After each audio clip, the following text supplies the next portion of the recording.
Во последниве години во Америка станува се популарен европскиот фудбал, нели, они што го викат сокер.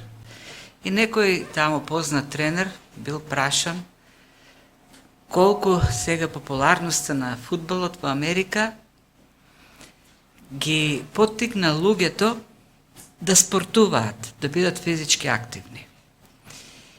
И тој експерт за фудбал рекол, никако не помогна.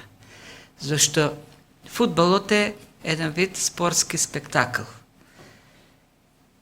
На теренот 22 играчи трчаат, се борат, имаат очајна потреба од одмор, која ќе се изморат, а милиони луѓе на трибините или пред телевизорите седат, јадат чипсови, пици, пијат пиво, сокови, имаат очајна потреба од некаква физичка активност. Заклучокот е дека популаризацијата на фудбалот само ја зголеми потрошувачката на сокови, јадење и седење пред телевизорите.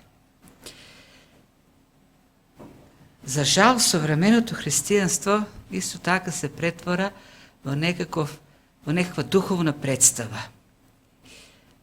Луѓе кои се вклучени во службата ги нарекуваат некако, нели, активни служители, преку неделата се подготвуваат, тренираат духовно. За недела која ќе дојде, останатите, мнозинството, публиката да седне и да го гледа, да ја гледа представата, духовната представа која ја подготвуваат некои професионалци. Вистината дека христијанството е трка, христијанството е војна во која е вклучен секој верник. Секој човек кој решил да го следи Христос. Тој е повикан и да се подготвува, да тренира, да се обучува и да ја води таа духовна војна во кој што е повикан да војува. И ако некако можеме да го сумираме, така, посланието што Павле го пишува до Тимотеј, тоа прво послание, е токму таа поента.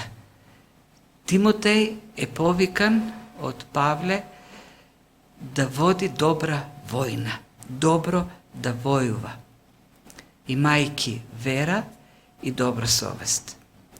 И тоа е христијанството. Но, за да го разбереме овој текст што го прочитавме, нели, подобро, секако секој текст е зависен, е дел од некаков контекст. Ке се подсетиме малку што предходеше на ова што ќе го изучуваме денеска. Нели, рековме дека Павле го пише ова писмо до Тимотеј, младиот Тимотеј, кој е оставен во црквата во Ефес, како надзорник, како пастир, да се бори против лажните учења кои почнале да навлегуваат во таа црква. Навлегуваат пагански, гностички учења кои се поврзуваат, некако се мешат со христијанството.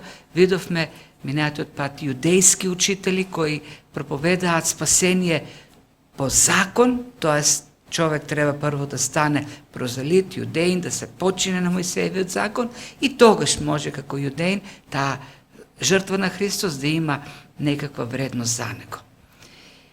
И Павле, говорејќи за вистинското учење, тоест Христовото учење за благодата, спасението само преку верата во Христос, се дава себе си како пример за вистинитоста на тоа учење.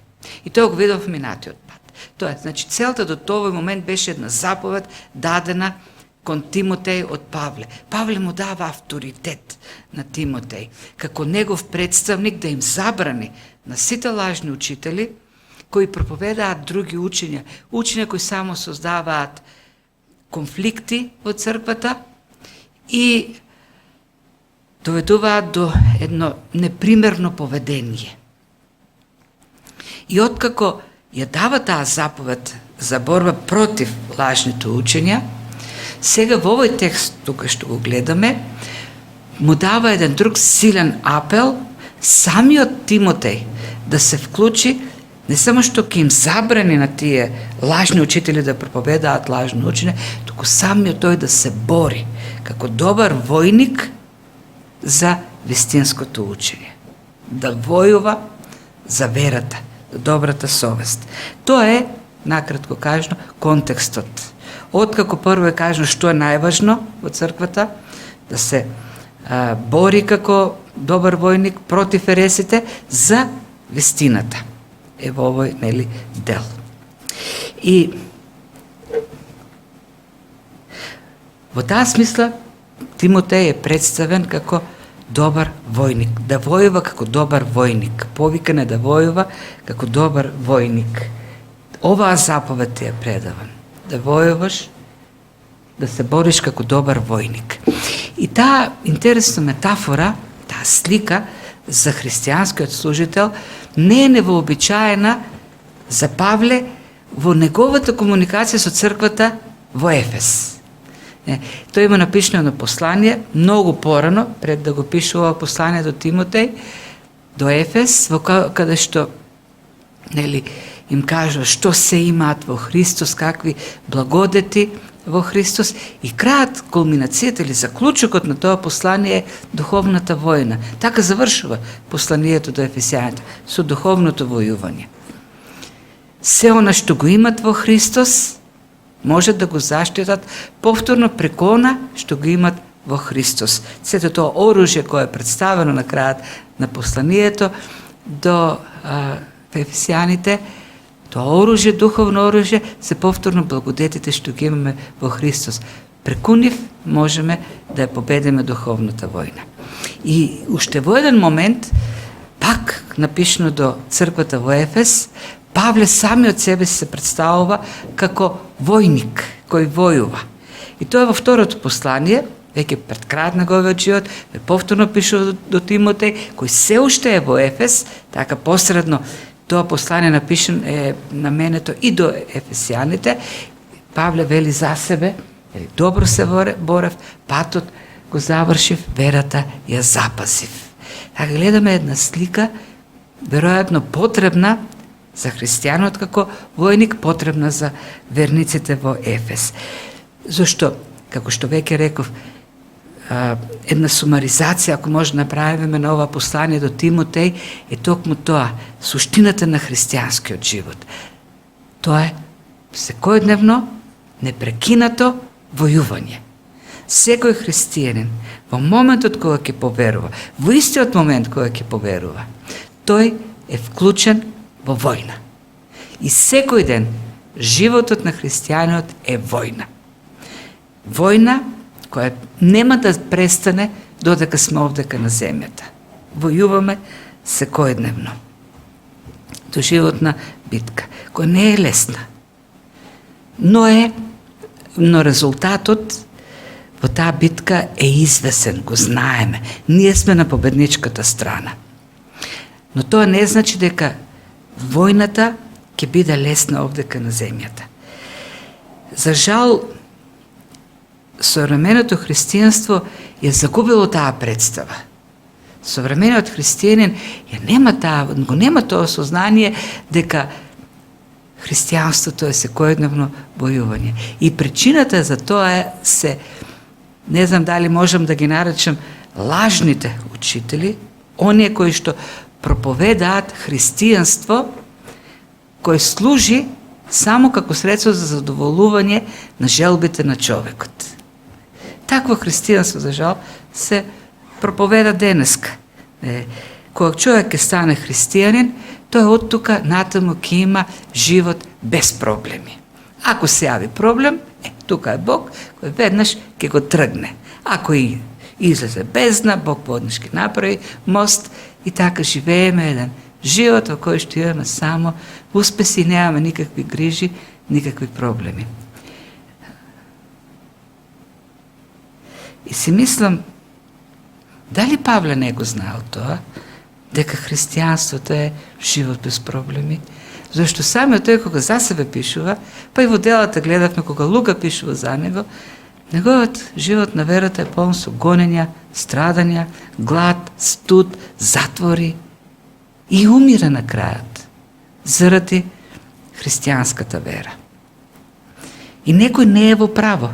Или Павле не знаел што е вистинско христијанство, или тие денешни проповедници не проповедаат вистина за христијанството. Павле го повикува Тимотеј да биде добар војник. А никоја војна не е лесна војна. Нема лес. Војната вклучува страдање, усилби. И која е целта на таа војна? Кога проследиме до овој момент, нели, кој имamo предвид контекст, она што досега го кажавме, целта на таа војна е токму тоа да се зачува вистинското учење. Да се зачува Христовото учење во нашиот живот, да се живее тоа учење, бидејќи христијанинот и тогаш, гледаме во црквата во Ефес, е нападнат од ереси, нападнат е од лажни учители. Ние живееме во една средина во која секојдневно сме бомбардирани од светска филозофија, од разбирањето, светогледот на овој свет, која има за цел да го изопачи нашето учење, наш Христовиот или Божиот поглед на нештото. Има една реална представа за животот. Има реална представа за човекот. И тоа е Божјата представа, Божјата перспектива, која ни открива Библијата. Светот налага друга перспектива, која е изопачена, која е лажна, која има за цел да го држи човекот во заблуда, во темнина. И христијанот исправен секојдневно пред тој предизвик да остане во вистината, да издржи, да обстои на тие притисоци на лажните учени кои сте околу него. Светот пропагира денеска љубов, многу се пропагира љубовта, таа егоистичка љубов. Наспроти, вистината за љубовта која што ни ја дава Бог, која е на пожртвувана љубов. Денес говори светот за измами, лаги, наспроти вистината која Бог ни ја открива преку Словото. Денеска се пропагира неморал и неморал кој вклучува гнасни постапки кои треба повторно да остават совеста на човекот мирна, спокојна. Тоест, такви учења во кои те поттикнуваат да останеш мирен, спокоен и покрај неморалот во кој си обкружен и кој дури, нели, е поттикнува човекот да го врши, да го прави. И не само да обстане човекот наспроти лажните учења, христијанот не само да се пребори со сите тие измами, туку да се бори и луѓето околу него да бидат избавени од измамите. Да бидат избавени од темнината, од лагата. И да станат Божи деца. Тоа е таа секојдневна војна која што ја војуваме. И знаете, она што секогаш нешто што не успеваме да останаме доследни, нешто што постојано го забораваме, а Павле предупредува, е дека таа војна не се води против луѓе. Дека нашата борба не е против човек. А тешко е да го разбереме и секојдневно тоа го забележуваме како христијани, кога спориме со неистомисленици, нели? Војуваме, почнуваме да војуваме со нив. Почнуваме конфликт со неистомислениците. И си мислиме дека ако успееме да забраниме закони, безбожни закони. Или да затвориме организации и водачи на организации кои шират неморал. Ако успееме да смениме политичари, тогаш ќе го решиме проблемот. Зашто тие ги уништуваат нашите животи. Тие луѓе ги саботираат нашите цели. Тоа е нашето разбирање. И ние се свртуваме против луѓето. И почнуваме да војуваме со луѓето. Мене ми пречи мојата жена. Таа е лоша. И што ќе направам? Ми ќе си ја сменам за друга жена. И другата жена потоа ќе биде лоша. И третата. И така натаму. Мојата жена не е таква. Обично тоа го прават мажите кои ќе мостарат жените, за да ги сменат за помлади. Мојата жена уште е и млада и убава. Така. Но не верувам дека е тоа проблем. Друг е проблемот. Сосема друг. Проблемот не се решава со уништување на луѓето. Зашто ќе ги уништиме сите противници и пак ќе имаме проблеми. Павле вели, борбата не е против крв и тело, туку против началствата, против властите, против световните управители на темнината до век, против поднебесните духови на злобата. Тоа е вистинскиот непријател.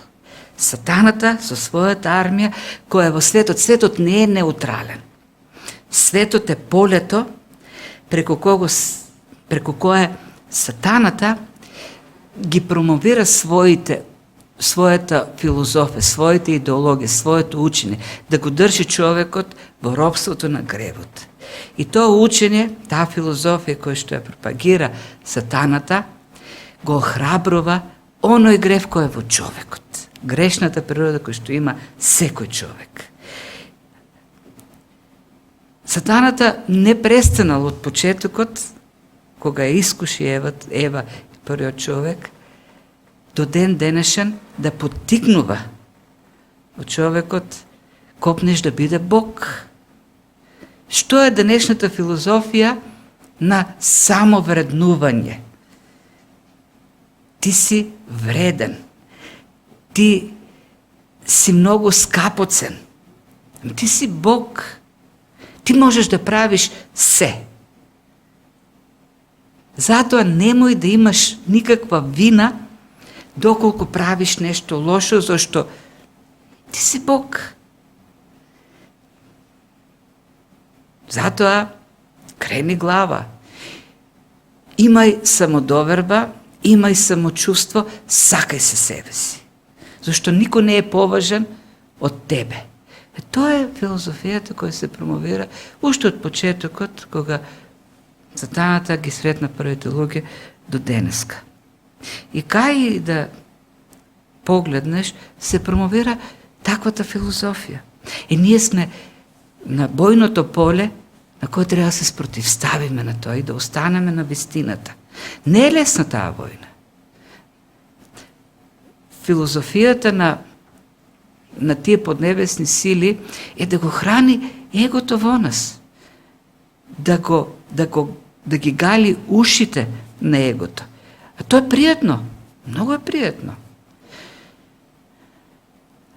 И таа борба е постојана, секојдневна. Кој не сака да се чувствува важен? Кој не сака да слуша дека тоа е најдобриот, дека може да правиш што сака? Сакаш некакво задоволство? Зграбчи го. Се ти е дозволено. И сето тоа поттикнува себичност, самоправедност, телесност и да ви кажам, христијанството во голема мера, современото христијанство ја загуби војната. Во голем дел. Зашто ние денес имаме христијанство кое е свртено кон човекот, задоволување на човекот. Христијанство кое така ја прилагодува пораката од Словото, за да го задоволи егото на човекот, неговата суета. Тоа е пораката која денес се проповеда во најголема мера во црквите. Прифаќање токму на таа светска идеологија. И затоа денеска христијаните гледаат на Бог како на некој кој постои за да го задоволува човекот. Постои за да му угодува на човекот. Да ги прави срекни, весели, задоволни без никакви проблеми. Затоа христијанинот, денешниот христијан, гледа на христијанството и му се нуди така. Христијанството како на средство кое што тој ќе се задоволи суетата и егото. Ќе се ги задоволи телесните желби. Тоа е загубена војна со ересите, со лажните учења. Непријателот, нашиот непријател е татко на лагата. И тој го поттикнува гревот во човекот со таа лажна идеологија и ги гали ушите. И токму на Тимотеј Павле ги го предупреди во второто послание да внимава на тие лажни учители, кои ќе дојдат и ќе ги мамат луѓето така што ќе им нудат учења кои им годат на нивните уши. И тоа е таа војна која треба да ја водиме. Да останеме понизни на Словото, полни со таа Христова пожртвувана љубов, чисти срца, добра совест и нелицемерна вера. И сега интересно како Павле го охрабрува Тимотеј. Му вели: чедо, оваа заповед ти ја предавам според пророштвата кои прво тебе те посочија, или одамна, уствари е тука зборот, кој одамно тебе те посочија да се бориш како добар војник, подпирајќи се на нив, подпирајќи се на тие пророштва што си ги добил. Си мислам, зашто Павле овдека не му рече, зашто во војна кога сме, и имајќи го предвид токму тоа устојувањето, издржувањето, да издржиш во таа војна, например, Петар пишува: ќе бидеме зачувани за спасение преку Божјата сила. Не грижете се, војувате и на крајот Бог ќе ве зачува својата сила. 1 Петро 1:5. Или пак Јуда вели: Бог е тој кој ќе ве запази да останете безгрешни и без порок. Или пак Јован вели: оно што е во нас е поголемо од оно што е во светот. Ние војуваме против светот, но на нашата страна е оно што е поголем, посилен. Тие се многу убави охрабрувања, меѓутоа овдека, имајќи ја во предвид сложноста на ситуацијата, големата задача, тешката, важната задача која Павле му ја дава на Тимотеј, користи друг начин на охрабрување. Знаете, го подсетува на едно пророштво што е дадено за Тимотеј, дека тој ќе биде добар војник кој ќе војува добро. Пророштво. Тоест, знаете што прави овдека? Павле користи охрабрување кој е многу лично, кој е специјално за Тимотеј. Охрабрување кое кај Тимотеј треба да предизвика и едно чувство така, една чест, не, но и едно одговорно, зашто постои очекување кон него. Има пророштво кое е кажено дека тој ќе биде добар војник, има очекување за него од други луѓе кои го кажале тоа пророштво, и на крајот на краиштата има едно очекување од самиот Павле, кое е оставено кон Тимотеј. Така да овдека не е само проштото, туку и обраќањето. Павле се обраќа на Тимотеј по втор пат во послание со зборот чедо, или зборот што текна, кое значи сине, дете мое. Зборот текна се користи за родител во обраќањето кон своето родено дете. И говоревме што во првата проповед, Тимотеј е духовното дете на Павле. Тимотеј својот духовен живот го должи на службата на Павле. За време на првото патување, додека е во галатиските цркви, неверојатно тогаш се случува тоа браќање на Тимотеј, и од тој момент потоа тој станува дел од службата на Павле. Фактички Тимотеј духовно расте. Духовно е граден преку службата на Павле. Како да е роден духовно, нели, и заедно живее. Тој расте, се обучува, се гради преку службата на Павле. И во тој поглед имаме еден однос на духовен татко и духовно дете. И се очекува духовниот татко, обучувајќи го, или родителот своето дете, детето да го продолжи тоа што го научил, да продолжи традицијата. И тоа е значењето на зборот заповед. Зборот заповед значи нешто како силен апел, како аманет, тестамент оставено од родителот кон детето. Јас бев добар војник, јас добро се борев, ти го давав тој пример, сега на тебе останува ти да ја продолжиш таа војна. И како што те учев, и како што гледаше како јас се борам, така и ти да се бориш, нели, понатаму. Така да го исправа пред некаква одговорност. Не знам како Тимотеј се чувствал кога го читал ова, кога го добил писмото и стигнал до овој момент. Му вели, чедо Тимотеј, ти оставам аманет. Според пророштвата што одамна се дадени да, нели, војваш како добар војник. Сигурно Тимотеј кога го читал тоа си рекол, Павле гледа на мене како на син. И има верба во мене.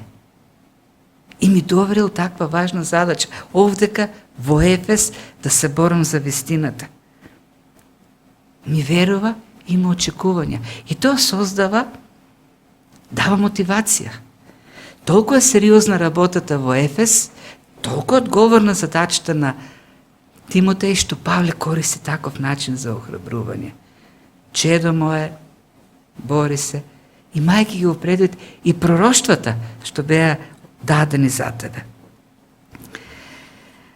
Ајке се да прочитаме тој текст од Делата на апостолите 16 глава. Тоа е второто патување веќе на Павле во Галатиските земји. Една година порано тој бил таму, проповедал и тогаш веројатно Тимотеј поверувал. Млад Тим, тогаш не бил повеќе од 15 години, сметаат познавачите на Новиот Завет. Меѓу 12 и 15 години. Поверувал и имал таков напредок во верата, што браќата говореле добро за него. Вели, тој ученик беше на добар глас меѓу браќата во Листра и Иконија. И Павле посака да го земе со себе. И имало некакво пророштво, таму дадено за Тимотеј, дека тој ќе биде добар служител. И меѓу другото потоа, во второто Тимотеј, тоа не е прво Тимотеј, Павле му вели, ти напомнувам да ја распалуваш Божјата дарба која имаш во себе преку полагањето на моите раце. Додека биле, тоа е реконструкцијата во Листра најверојатно, во Мала Азија, во Галатиските цркви, има пророштво и Павле го ракополага и така почнува, нели, таа служба. И сега, ајде да видиме, да стане малку појасно каква е црквата или службата во новозаветното време. Не е како денешната, и во време во кое немало канон, во кое христијаните пред се користеле старозаветни книги и она што го имале од Новиот Завет во тоа време, некои посланија и така натаму, имало една многу важна служба на пророците, пророчка служба. Учителите и проповедниците во таа новозаветна црква проповедале претежно на текстови од Стариот Завет, но она што го имале како откриено од Бог. Новиот Завет се уште не е комплетиран, така да пророците се луѓе кои добивале нови откровенија, нови во смисла, не ги нема во Стариот Завет, нови не во смисла нешто поразлично од тоа што го имаме ние денес, нови откровенија кои се согласни со Христовото учење и кои служеле за градење на црквата. И се во таа смисла, нели, да, кога веќе имаме новозаветен канон денеска, кон кого нема што да се додаде ново, таа служба ја нема смислата, онаа смисла што има во раната црква. Не можам да се, таква смелост немам, да кажам, не постојат пророци, не може Бог да подигне некада пророк, но мојата идеја е дека таквата служба, таа која што е во Новиот Завет представена, ја нема таа смисла денес да би постојала кога веќе ние имаме, нели, откриено новозаветен канон. Но пак никој не ја знае Божјата премудрост и смислата да ја најде кога Бог реши некаде, нели, да подигне пророк кој што ќе го каже пак она што веќе го има напишано во Новиот Завет. Како и да е. И каква е формата во Новиот Завет на службата? Таа не е како денешната служба.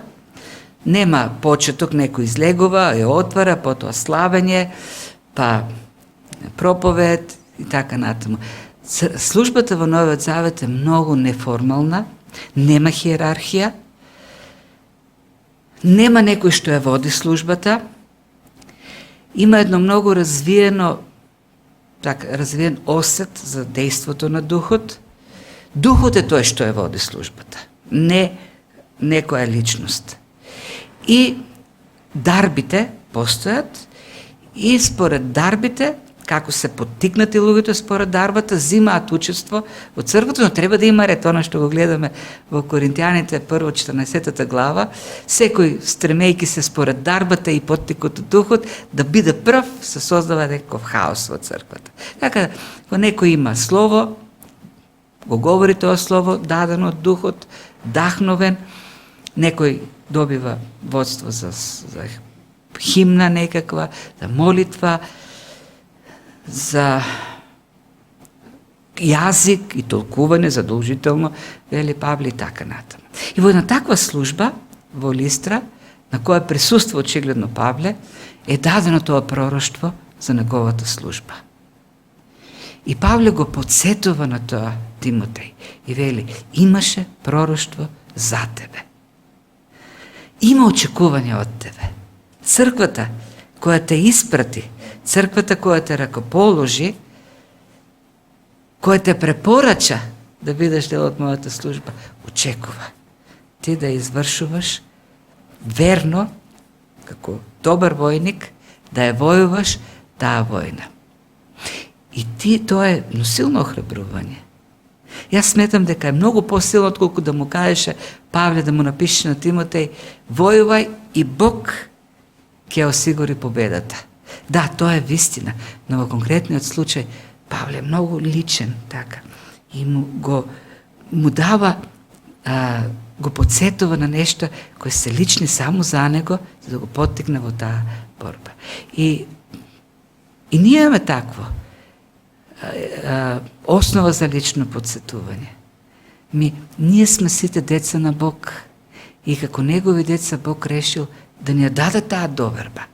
Знаете што? Да не постаде да бидеме настојници на тоа негово дело на спасение.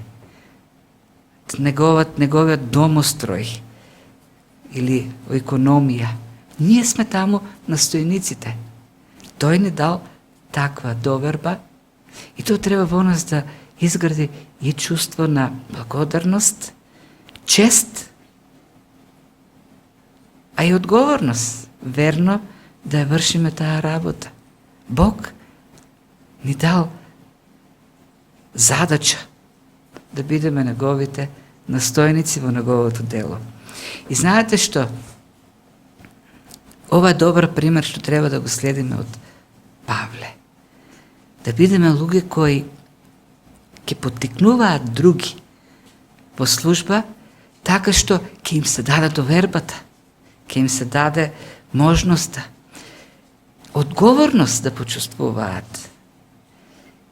за да ја војуваат таа војна, што ни е оставена од Бог. Тоа е големо охрабрување. Не треба да ограничуваме, туку да даваме таа доверба. И да ги подсетуваме, дадена ти е таа доверба. Да извршуваш со добрата совест. И продолжува, да, многу важно е, нели? И мајки, да војуваш како добар војник, да ја водиш таа борба како добар војник, и мајки, добра совест, и мајки вера и добра совест. Верата, веќе кажав, е врзана со здравото учење. Во книгата Тимотеј и пошироко, кога се говори за вера, се има во предвид вистината што ни е откриена од Бог. Учењето, тоа е верата. Вистината за самите нас. Вистината дека причината за сето зло е во самите нас. Ние ќе ги уништиме сите непријатели, ама ќе си остане во нас причината, коренот на злото. Проблемот е во нас. Проблемот е во гревот, во грешната природа, кој постојано поттикнуваат од светот, од сатаната, да се бунтува против Бог. И иако сме такви, иако сме бунтовници, грешни, осудени на смрт, Бог не отврли. Покажа благодат, го даде својот син. Да не избави од тоа. И не само тоа, туку и Светиот Дух, кој во нас раѓа поинаков живот. Нова природа. Духот во нас се спротивставува на таа стара природа, за да живееме поинаков живот, да живееме таа вистина. И тоа е верата. Осознавањето на сите тие нешта. И сега некој ќе каже,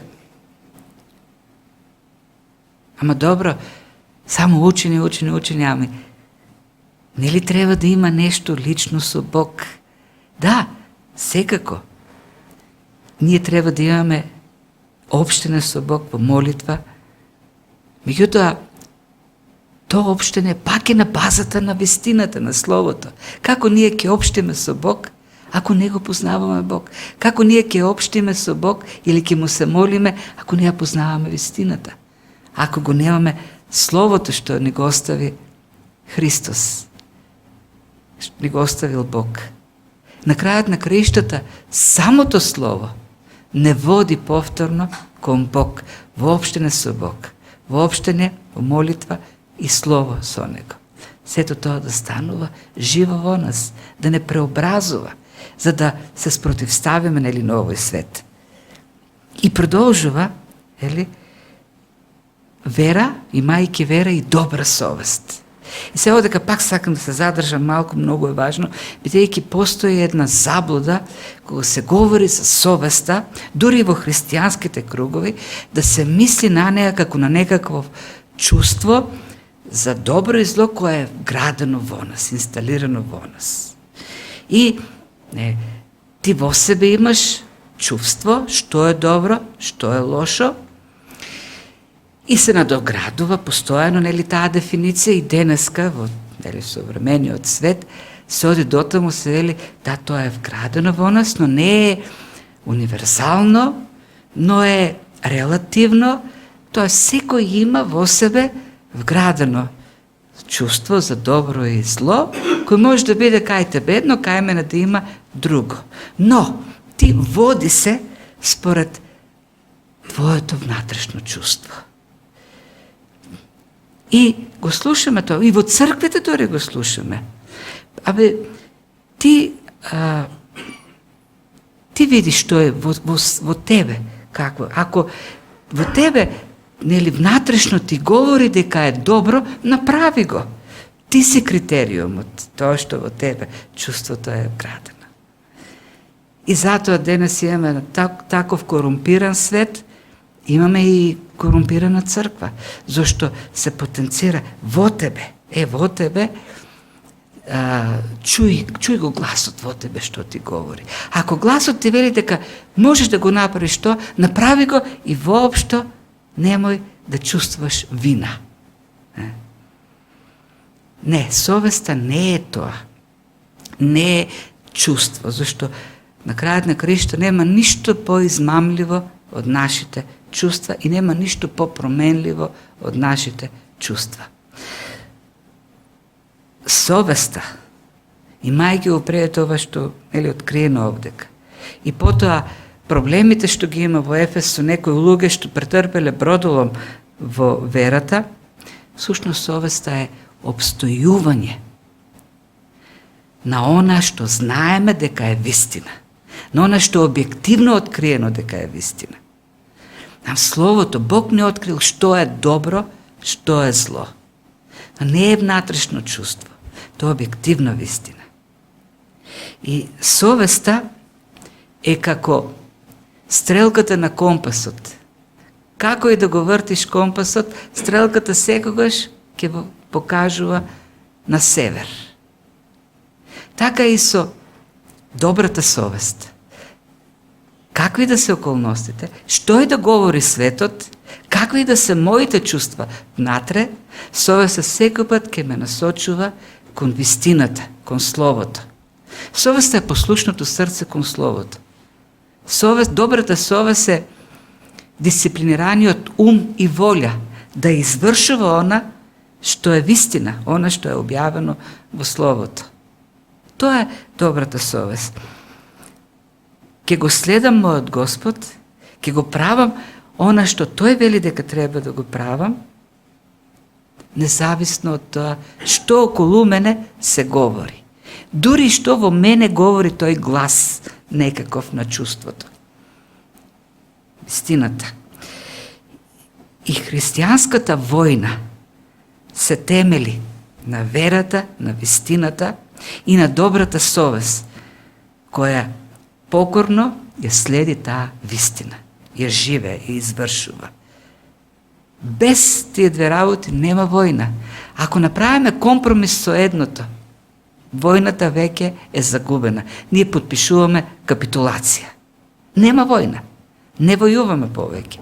И знаете што е проблемот, што се случува и продолжува, нели Павле вели, кои некои ја отфрлија. Знаете, тука се однесе вака, ако земеме граматиката, што отфрлија некои? Ја отфрлија добрата совест. Имајки вера и добра совест. Но некои ја отфрлија добрата совест и претрпија бродолом во верата. Ако отфрлиме добрата совест, ние претрпуваме бродолом во верата. Луѓе кои ја познаваат вистината, верата, меѓутоа сакат да сачуват добра совест, спокојна совест, одејки во измамата, за да остане добра совеста. Тогаш што треба да направиме? Вистината да ја изопачиме. Спирате? И тогаш ќе имаме добра совест. Совеста ќе не води, ќе не насочува, стрелката ќе не води кон тоа изопачено учење. Нашиот критериум веќе за совест ќе биде лагата, измамата. И тоа е проблемот на современото христијанство, што измамата ја внесе во Словото. Словото го помеша со светската филозофија. И христијаните без грижа на совеста го живеат тој живот кој е свртен кон задоволување на телото. Тоа е бродоломот на верата, бродоломот на вистинското учење. И доказ за тоа е продолжетокот. Кои се тие луѓе што претрпеа бродолом во верата, тоест подпишаа капитулација во таа војна со ересите, со лажните учени. Вели, меѓу нив се Именеј и Александар, што ги предадов на сатаната да се научат да не хулат. Тие имења се повторени и понатаму во второто послание 20 и Именеј и Александар, во второто послание на Тимотеј, И кој е нивниот проблем? Таму тој кажува и нешто за нив. Например, вели за Именеј. Му пишува на Тимотеј, а од непристојни и празни зборови бегај, зашто тие ги водат луѓето уште повеќе кон безбожност. И словото нивно ќе се пренесува како жива рана. Такви се Именеј и Филип. Словото како жива рана ќе се пренесува. Такви се Именеј и Филип кои застрани од вистината, говорејќи дека воскресението веќе се збиднало и се тоа им попречуваат во верата на некој. Учило дека станува збор за ерес, ја изопачиле вистината. А пак за Александар, ковачот, вели, ми направи големо зло. Ке му врати Господ според делата негови. Од него пази се ти, бидејќи тој необично многу се спротивстави на моето слово или зборови. И тука имаме пак спротивставување на вистината. И тој бродолом во верата. Го напуштиле вистинското учење и застраниле во ерес. И така се откажале од доброто војување. По таа причина Павле вели, ги предадов на сатаната за да научат да не хулат. Тоест, зборот овдека е да не го валкат Божјото име. Што значи тоа? Со своето учење, кое е еретичко, да не го деградираат Бог, така што тоа учење го припишуваат на Бог. Лагата и измамата ја припишуваат на Бог. И хулат против Бог. Зборуваат во името на Бог, а проповедаат лаги. Хулат. Зато вели ги предадов на сатаната. Сигурно ова не е некаква импулсивна реакција, сигурно тоа е крајот на оној процес, знаете, оно што Христос го кажува во 18 глава на Матеј, ако некој сгреши, било каквов и да е неговиот греф, оди разговарај со него. Ако се покае, завршено, нема да се кажува повеќе на никој друг, останува меѓу вас. Ако не се покае, ќе одите 20 тројца, ќе разговарате. Ако се покае, ќе го прифатите како брат и тука завршува се. Ако не, одите пред црква, целата црква да направи притисок. Ако се покае, го примате. Ако не, тогаш Христос вели, сметајте го за цариник и грешник ли, како беше таму. Овдека Павле вели и во посланието до коринтијаните, предавајте го на сатаната, го предадов на сатаната. Што значи таму, во светот, то не значи прекинели со работата со тој човек, но таму во светот, ранет, измамен, повредуван во светот, од светот во гревот, таму да разбере дека единствениот кој пак може да му даде благодат, кој пак може да го прими, кој пак може да го помилува, е само Бог. И на крајот сето тоа пак да биде за спасението на човекот, за неговото враќање кај Бог. Целта на секоја дисциплина е да биде вратен назад кон Бог, оној што сгрешил. Не. Зашто на крајот на краиштата важно е тоа, во прашање е Божјото име. Во прашање е Божјот дигнитет. Не дека некој може да го деградира Бог. Бог е совршен. На Бог не му треба ниту нашата слава, ниту нашето фалење, возвеличување, нити пак можеме ние нешто да го намалиме во вредност Бог. Меѓутоа, нашите животи, нашите проповеди, како бели овдека конкретно за овие двајца, фрлаат дамка во очите на светот, го деградираат во очите на луѓето самиот Бог. И тоа е хулење. Затоа, христијанството, ние сме во таа битка постојано, секојдневно, да се спротивставиме на светот, на тој притисок, за да зачуваме вистината за Бог. И во покорност да живееме тоа учење што Бог не го оставил. И во таа битка да бидат придобиени души за Бог. Зашто христијанството не е пак некој спектакл во кој мал број служители изведуваат представа пред останатите, сите сме повикани во таа битка.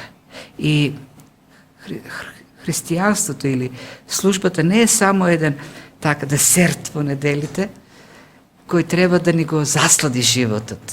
Не. Християнство не се сведува на таа неделна служба. Туку на секојдневното војување, живеење во вистината со таа добра совест, која секогаш треба да не насочува кон Бог, кон неговата вистина и кон покорно живеење на вистината. Зашто на крајот на криштата во прашањето е Божји углед во очите на светот. Да живееме живот достоен, спасителен пред овој свет кој е изопачен и кој е потонат во темнината. Единствениот начин тоа е познавањето на вистината. Нема друго средство освен Божјата благодат, вистината за спасението, кој може да го избави човекот од тоа зло. Ние сме оние кои војуваат во тоа. Следниот пат, следната година, ќе продолжиме пак со она што говори втората глава, пред се молитва во сето тоа. Молитва за сите. Нека Господ не благослови како една последна ваква проповед за оваа година од Тимотеј. До крајот на годината да останеме во таа борба како верни војници и да продолжиме во годината што е пред нас, што ќе навлезе скоро, ќе навлеземе, да бидеме навистина добрите војници, бидејќи нам ни оставен сега тој аманет. Бидејќи Бог не поставил како настојници да се грижиме, да го чуваме, да работиме во неговиот домострој. Нека Господ не благослови и тој да ни дава силата за победа.